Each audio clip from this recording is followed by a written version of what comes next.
మీ ఎలాంటి వ్యాపార ప్రకటనలకైనా వెంటనే మా ఛానల్ సంప్రదించండి. అందరికి నమస్కారం. నేను శిరీష. ఈరోజు మనతో పాటు ఉన్నారు ప్రముఖ ఆధ్యాత్మికవేత్త శ్రీమతి బట్టిప్రోల విజయలక్ష్మి గారు. అమ్మతో మాట్లాడదాం. అమ్మ నమస్కారం. నమస్కారం అమ్మా. అమ్మ, శ్రీ ఆది శంకరాచార్యులు గారు రచించిన కనకదార స్తోత్రం గురించి చాలా మంది చెప్తూ ఉంటారు. సో ముఖ్యంగా కనకదార అంటే బంగారం, ప్రవహించడం, దార అంటే ప్రవహించడం అని నాకు తెలుసు. సో ఈ కనకదార స్తోత్రం చదవడం వల్ల మనకున్న ఆర్థిక ఇబ్బందులు, ఆ లక్ష్మీ అమ్మవారిని ప్రార్థిస్తే ఆర్థిక ఇబ్బందులు తొలగిపోతాయని తెలుసు. సో దీనివల్ల కనకదార స్తోత్రం పఠిస్తే రోజు ఎలాంటి లాభాలు పొందొచ్చు అంటారు? కనకధార స్తోత్రం ఆదిశంకరాచార్య కృత కనకధార స్తోత్రం. ఆయన చెప్పారు, ఆసుగా అప్పటికప్పుడు చెప్పేశారు. అవసరాన్ని గమనించి అప్పటికప్పుడు అమ్మవారిని ప్రార్థించి అక్కడ ఒక స్త్రీకి దరిద్రం పోగొట్టారు. మామూలుగా ఈ పిల్లలందరికీ ఉపనయనం 7వ సంవత్సరంలో చేయాలన్నాం కదా. కానీ ఆదిశంకరుడు పుట్టినప్పటి నుంచి, శంకరుడే అతని పేరు కూడా, ఆ శంకరుడు బాలశంకరుడు చిన్నప్పటి నుంచి కూడా చాలా ఎక్కువ తెలివితేటలు ప్రదర్శిస్తే అతనికి 3వ సంవత్సరాలనే ఒడుగు చేసేసారట. అంటే అంత మరి ధీశక్తి ప్రజ్వలిస్తున్న సమయంలో ఈ మంత్రం కూడా ఉంటే ఇంకా బాగా పెరుగుతుంది కదా. చేసేస్తే ఈ పిల్లవాడు బ్రహ్మచారి అంటారు, ఉపనయనం అయిపోయినటువంటి పిల్లవాళ్ళని. ఈ బ్రహ్మచారి నియమాలు ఏంటంటే, ఈ బ్రహ్మచారి తప్పనిసరిగా రోజు ఎవరింటి దగ్గరికైనా వెళ్ళి భిక్షాటన తీసుకుని రావాలి. అందుకనే ఉపనయనాల్లో అందరి దగ్గర వెళ్ళి భిక్ష అడగటం అనేది ఒక సంప్రదాయం, ఒక తంతు ఉంటుంది. భవతి భిక్షాం దేహి భవాన్ భిక్షాం దదామి అని అడుగుతారనమాట అందరి దగ్గరికి వెళ్ళి, స్త్రీ పురుషుల దగ్గరికి వెళ్ళి. అప్పుడు వాళ్ళకి హ్యూమిలిటీ నేర్పించటం, అంటే ఇంకొకళ్ళని మనం అడిగి తీసుకొని, అంటే మన దగ్గర లేదు వాళ్ళని అడుగుతున్నాం అనేటటువంటి ఒక రకమైన అంటే తగ్గి ఉండటం కూడా నేర్పించటం అన్నమాట. అంతా నాకేముంది, నేను నిన్ను అడుగుకునేది ఏంటి అనే ధోరణి కాకుండా అటువంటిది నేర్పించటానికి ఉపనయనం మొదటి. అలాగే ఈ పిల్లలకి వీళ్ళకి కొంతమంది కొన్ని నియమాలు కూడా ఉంటాయి. గురువు విధించిన నియమాలను బట్టి 3 ఇళ్లకే వెళ్ళి తీసుకోవాలి. ఆ 3 ఇళ్లలో ఇవ్వకపోతే ఆ రోజు తినకు అభోజనం. లేకపోతే కన్న తల్లి ఉంటే ఆవిడ పిలిచి పెడుతుంది. అలాగే ఇంకా ఇతను సన్యాసం పుచ్చుకోలేదుగా. ఈ పిల్లవాడు ఇలాగే జోలె కట్టుకుని బయటికి బయలుదేరాడు. ఇప్పుడు ప్రస్తుతం మనం చూస్తున్న కాలడి గ్రామం నుంచి, అంటే శంకరాచార్యుడు ఇంటి దగ్గర నుంచి, ఆయన పుట్టిన జన్మస్థలం నుంచి ఇదో 30 కిలోమీటర్ల దూరం ఉంటుంది ఆ ప్రాంతం. ఈ కథ అంతా జరిగిన ప్రాంతం. దాన్ని స్వర్ణోత్తుమన అంటారు ఆ ప్రాంతాన్ని, లేదా పొన్నోర్కోత్తుమన, అంటే అది కూడా పొన్ను అంటే కూడా వాళ్ళకి బంగారం అని అర్థం వాళ్ళ భాషలో. మలయాళ ప్రాంతం కదా ఇదంతా, మలయాళ భాష. అక్కడ ఈ పిల్లవాడు వెళ్ళి ఆ ఇంటి దగ్గర నుంచొని భవతి భిక్షాం దేహి అని అడిగాడు. అంటే ఏదైనా పెట్టమ్మా అని అడగటం. అప్పుడు ఆ స్త్రీ అక్కడ ఏ పరిస్థితిలో ఉంది? బహు బీదరాలు, ఇంట్లో ఎటువంటి తినే పదార్థము లేదు, ఖాద్య పదార్థము లేదు, దానం చేయడానికి డబ్బులు లేవు, తిండి లేదు. ధనం ధాన్యం ఏదోటి ఇవ్వాలి కదా వాడు వచ్చిన వాళ్ళకి, ఏదీ లేని పరిస్థితిలో ఉన్నది ఆవిడ. అంతేకాకుండా ఒంటి మీద సరైన వస్త్రం కూడా లేదు, జీర్ణ వస్త్రం. ఆ వస్త్రంతో బయటికి కూడా రాలేక ఇంట్లో దాక్కుంది పాపం ఆవిడ. ఇల్లుంటే కాస్త మనం మర్యాదను కాపాడుతుంది అనమాట. మనం తిన్నామో లేదో కట్టుకున్నామో లేదో కూడా తెలియదు. అక్కడ అలా కూర్చొని ఉన్నది ఆవిడ.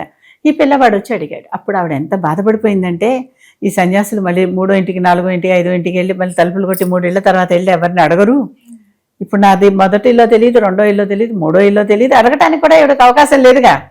కనుక ఒకవేళ ఇదే 3వ ఇల్లు అయితే వెళ్ళిపోతాడు ఇంటికి, ఇవాళ తినడేమో, కనుక ఏదో ఒకటి ఇవ్వాలి.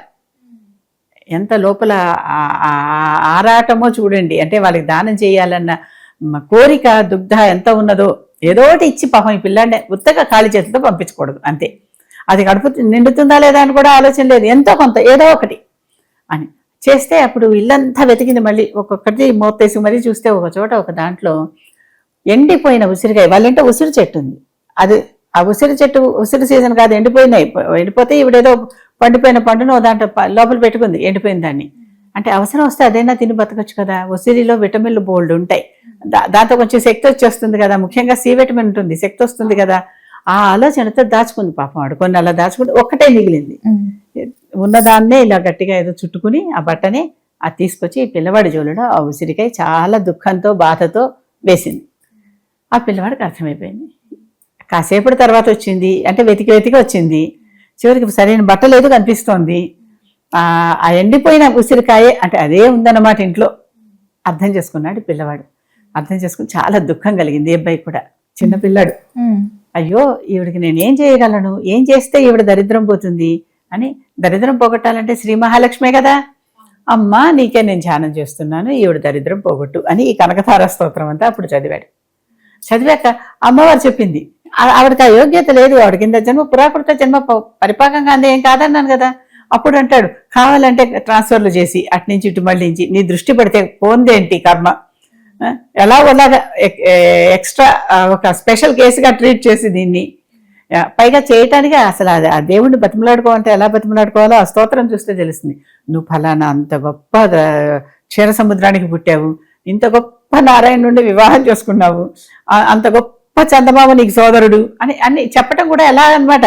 అంతంత గొప్ప గొప్ప వాళ్ళ దగ్గర నుంచి వచ్చావు, నీకు ఇంత గొప్ప మనసుంది, ఇంత గొప్ప కుటుంబం నీది, ఇంత గొప్ప వ్యవస్థ నీది, నువ్వు కొంచెం కటాక్షం అంటే కొనుగోలు చూపు, ఆ కొంచెం పక్క నుంచి కొంచెం చూసినా చాలు కదా ఈవిడ దరిద్రం తీరిపోతుంది.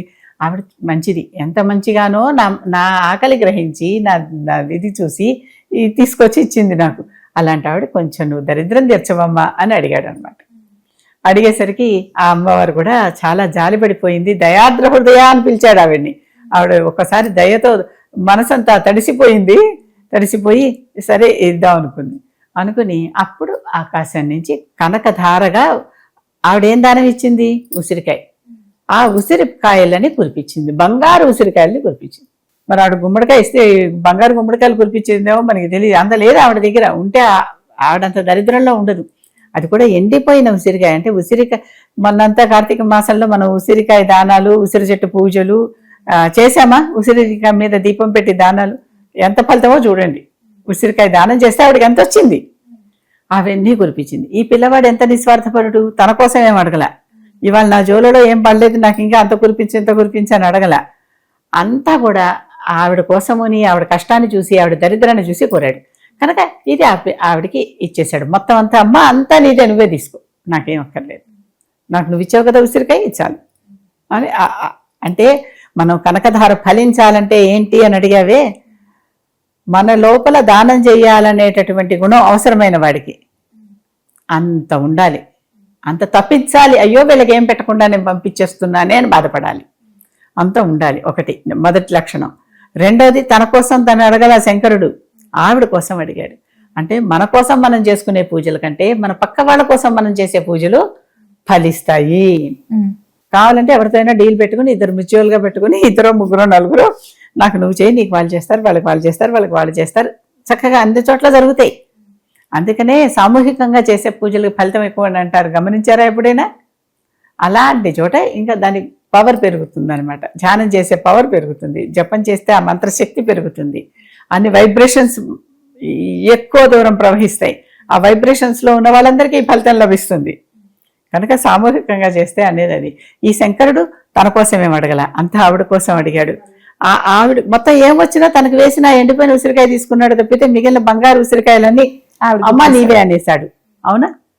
ఆవిడ కూడా అయ్యో ఈ పిల్లవాడికి ఏం ఇవ్వకుండా పంపిస్తున్నా నేను అనేది ఎంత దుఃఖపడితే, ఎంత బాధపడితే, ఎంత అంటే తను ఎంత అవమానపడితే అయినా ఉన్న బట్టనే ఇలా చుట్టుకుని ఆ ఎండిపోయిన కాయనే తీసుకొచ్చి నాయనా ఇదే ఉంది వాళ్ళకి తృప్తిపడు అని ఇచ్చింది. అంటే ఆవిడలో ఎంత అంటే అవతల వాళ్ళకి దానం చేయాలన్న కోరిక, చేయలేకపోయాననే బాధ ఎంత ఉందో, ఇతనికి ఆవిడకి సహాయపడాలనే కోరిక ఎంత ఉందో, ఇవి ఎప్పుడైతే రెండు కలుస్తాయో ఆ పని జరుగుతుంది.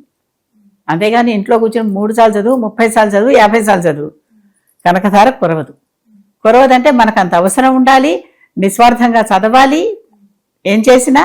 అలాగే అవతల వారికి కూడా పుచ్చుకునేటటువంటి యోగ్యత ఉండాలి. ఆవిడ గుణం వల్లే కదా ఆవిడకి అది దొరికింది, కర్మ ఇంకా తీరలేదని చెప్పింది, అయినా గుణం వల్ల దొరికింది కదా. కనుక అటువంటి గుణం ఉండాలి, పక్కవాడికి సాయపడాలనేటటువంటి గుణం ఉండాలి, యువతల వల్ల కూడా అదే లక్షణం ఉండాలి. ఇలాంటివి ఉన్నప్పుడు కనకధార జరుగుతుంది. అమ్మ, ఈ కనకధార స్తోత్రం చదివేటప్పుడు ఎలాంటి నియమాలు పాటించమంటారు? ఇప్పుడే చెప్పా కదా, అసలు మిగిలినవన్నీ అసలు నియమాలు కానే కావు. అవసరమే నియమం, బుద్ధే నియమం, గుణమే నియమం, అంతకుమించి ఎటువంటి నియమాలు లేవు వీటికి. మిగిలిన వాళ్ళందరూ చెప్పితే అవి ఎక్కడ వాటికి వేటికి ఆధారాలు లేవు. వాళ్ళు ఊరికే నోటికి వచ్చిన నియమాలన్నీ చెప్తున్నారు అంతే.